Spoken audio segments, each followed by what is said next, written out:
हिंदुस्तानी, रुको। नूर, क्या हुआ बेटा? कुछ नहीं अम्मी। ये देखिए। वो राजा हिंदुस्तानी का ख्वाब देख रहे थे। राजा हिंदुस्तानी? राजा हिंदुस्तानी का ख्वाब? अरे यार, फिर से शुरू हो गई।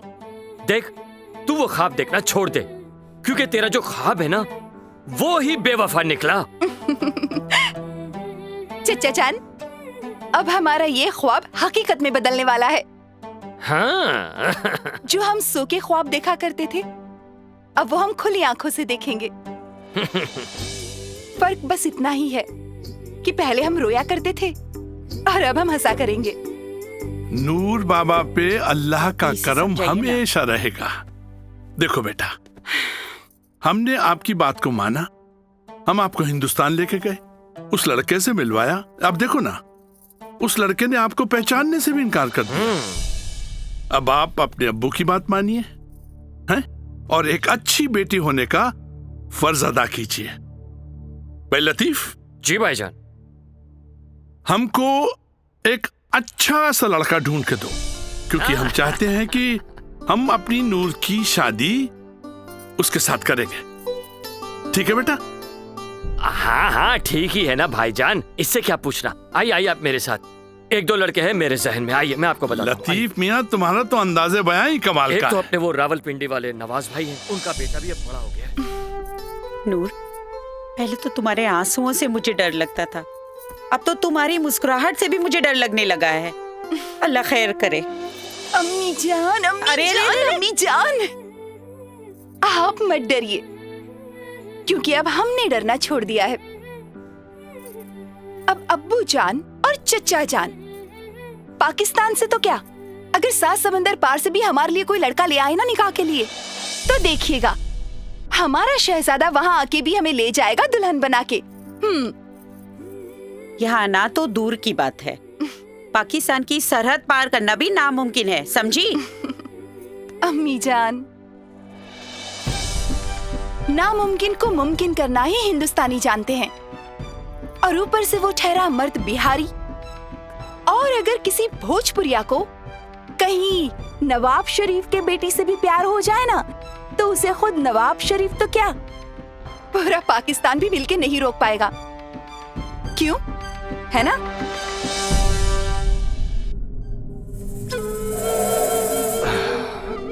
बबुआ,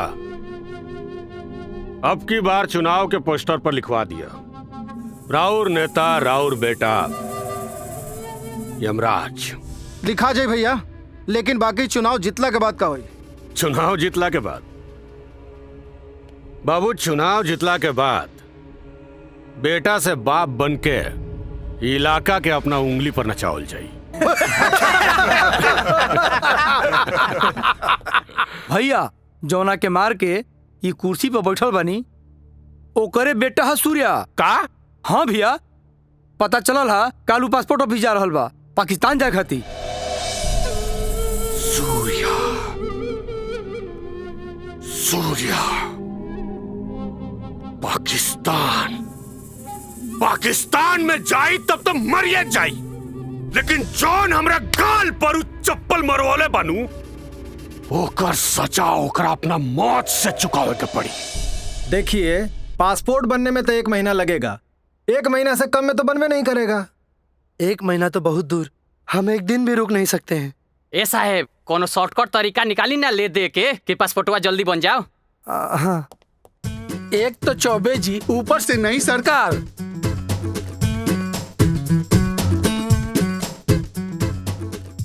ऐसा डंडा होगा ना कि धंधा और आदमी दोनों ठंडा हो जाएगा, समझे कि नहीं? तुमको पता नहीं है, जब चुलबुल पांडे जी ही घूस नहीं लेते हैं तो भला चौबे जी कैसे घूस ले सकते हैं? अरे भाई, नहीं ना घूस ले सकते हैं। जैसे आप घूस नहीं ले सकते, वैसे ही हम भी अपनी मोहब्बत के बिना सांस नहीं ले सकते हैं। अब आप ही बताइए, क्या आप चाहते हैं कि यहाँ अपने देश का एक नौजवान लड़का पाकिस्तानी लड़की के चक्कर में मर जाए? ना ना, हम काहे चाहेंगे, काहे चाहेंगे? हम बिल्कुल ही नहीं चाहेंगे भाई।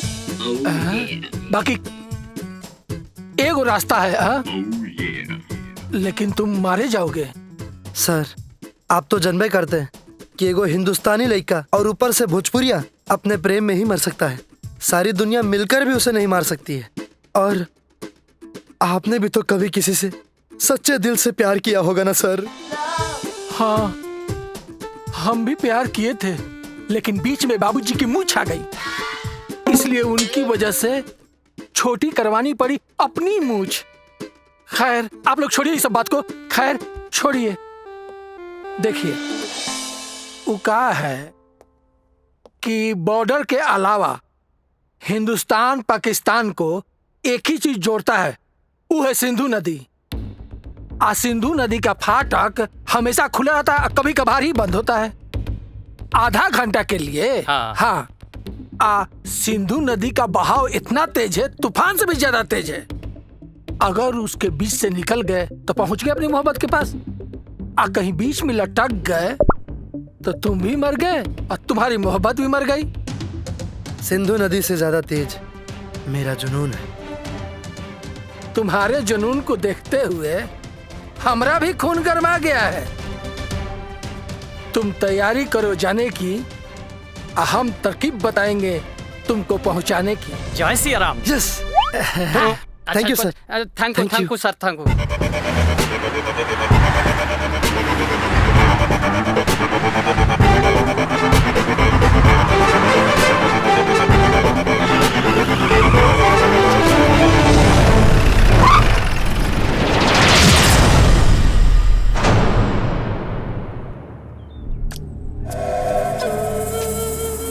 खेत खेतवार के हाई रोड के करा बाप के यमराज के या अपन पूरा समाज के। सन रास्ता छोड़ दा सन, ना तो ऐसा ठोके कि ठुकाए लायक न रहे। ठोके के बात मत कर।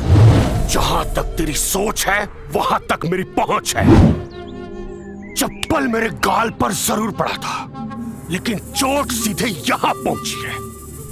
ठोकूंगा तो तुझे आज मैं। गोली चलाने की बात मत कर।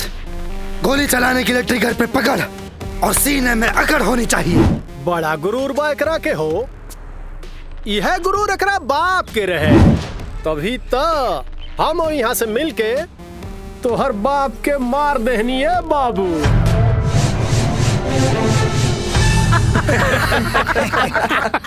हमार बाबूजी इतना कमजोर ना रहल हुई है कि तोहनी जैसन कीड़ा मकोड़ा उनकरा के मार सके। ना बाप, गलत फहमी बता। तारा बाप के ईमानदारी के बहुत बड़का बीमारी रहे, वही से उनका शरीर से उनका आत्मा के मुक्त कर देनी, धोखा से उनका विधायकी के कुर्सी हड़पवा। सच्चाई बोल के जंग के ऐलान कर दे ले। हम अपना बाबूजी जैसा ईमानदार ना बल्कि टेढ़ा इंसान बानी। सूर्य उगेला तबो और डूबेला तबो घर में रहेला। लागता तोहरो बाप की तरह तोहरो में बहुत गुरूर बा। तेरा बाप की तरह एकरों के भी शमशान का रास्ता दिखाओ सा। मार से न खाके। निकल बेटा। पकड़ सूर्य के। अरे पकड़, छोड़ मत। पकड़।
कुटा जाइबे।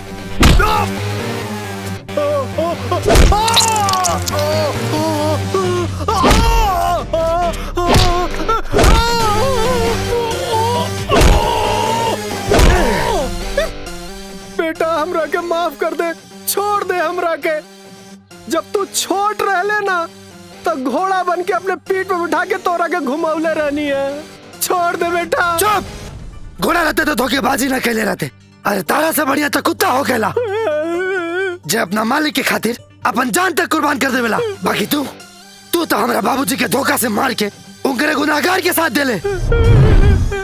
ना छोड़ब, तारा के ना छोड़ब।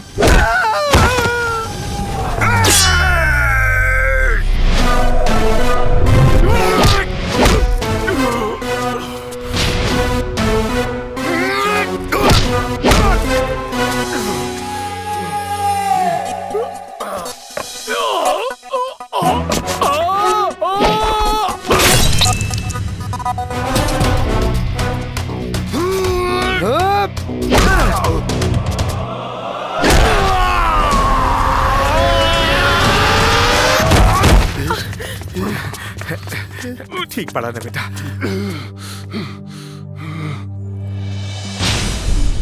दुर्गा देवी। हाँ, दुर्गा देवी। यह दुर्गा देवी अपना पति के मौत के बदला 22 साल पहले तोरा से ले रहती और हाँ मुर्गा नियन हलाल कर देती। लेकिन बीच में एगो महतारी के जिम्मेदारी आ गेल रहे। अपन फूल जैसन बेटा के अंगार बना के तो लंका में आग लगावल चाहत रहनी, लेकिन तू समय से पहले अपन लंका में आग लगा ले। लड़की खातिर सबसे बड़ा प्यार और दुलार ओकर बाप होकेला, लेकिन ते हुए एहसास होके से पहले हमरे बाप के मार देले।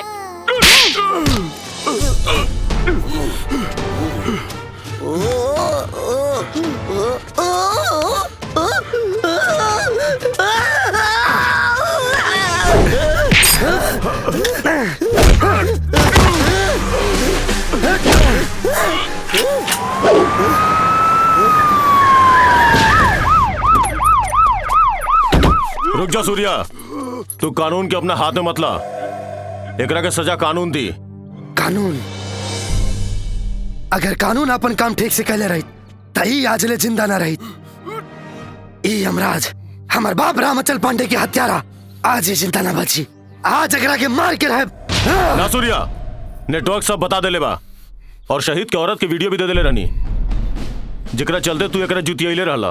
बाकी कानून एकरा के ले जाके हवालात में बंद कर दी और एकरा के दामाद नियन पाली और ओकरा बाद जब एकर मन करी तब बेल पर बाहर आके फिर से अपन गिनौना हरकत हर बार उहे करी ना। हम एकर जान आज लेके रहे।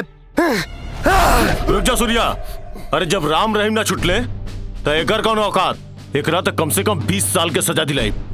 तू हमार बात मान ला, कानून पे भरोसा रख के एकरा के छोड़ दा। ले जाए एकरा के। ए यमराज, कहा था नहीं बंदूक नीचे रख दा। गन नीचे। ए सूर्या, यमराज नाम हमार। जहां भी हमार कदम पड़ेला नो, केहू ना केहू के प्राण हर लेला। ना यमराज।